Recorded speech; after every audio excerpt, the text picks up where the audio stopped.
I think just like we saw in the storage industry, where there were a lot of trends that said component storage was going to grow like crazy, there were similar characteristics only 20, 25 years later in this transition we're seeing to solid state lighting. So I saw a $100 billion market opportunity. I saw, from an industry landscape perspective, not a lot of companies, even though there were big players in LEDs, there was nobody who was really purpose built to drive those technologies, not only component, but systems into the lighting industry. And then third, Bridgelux specifically had really all the components of what that pure play business would be between technology, products, IP, channel, and go-to-market.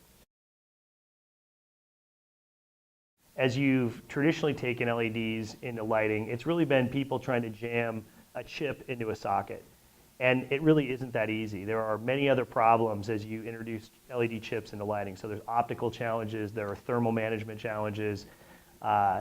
Bridgelux has always taken sort of a turnkey, solve all of the lighting OEMs' problems to that. And that's really at the most basic level what the plan is, or the strategy is. We want to be the turnkey provider of technologies, products, IP, and even potentially business model and channel to traditional lighting OEMs that solve all of their system level problems through leading performance and cost. About 19% of the US generated energy goes into lighting, or is consumed by lighting.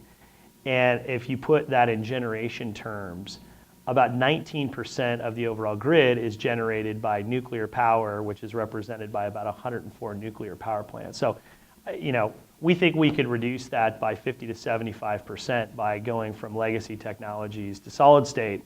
So you can do the math that it's a very, very large number in terms of substituting for generation.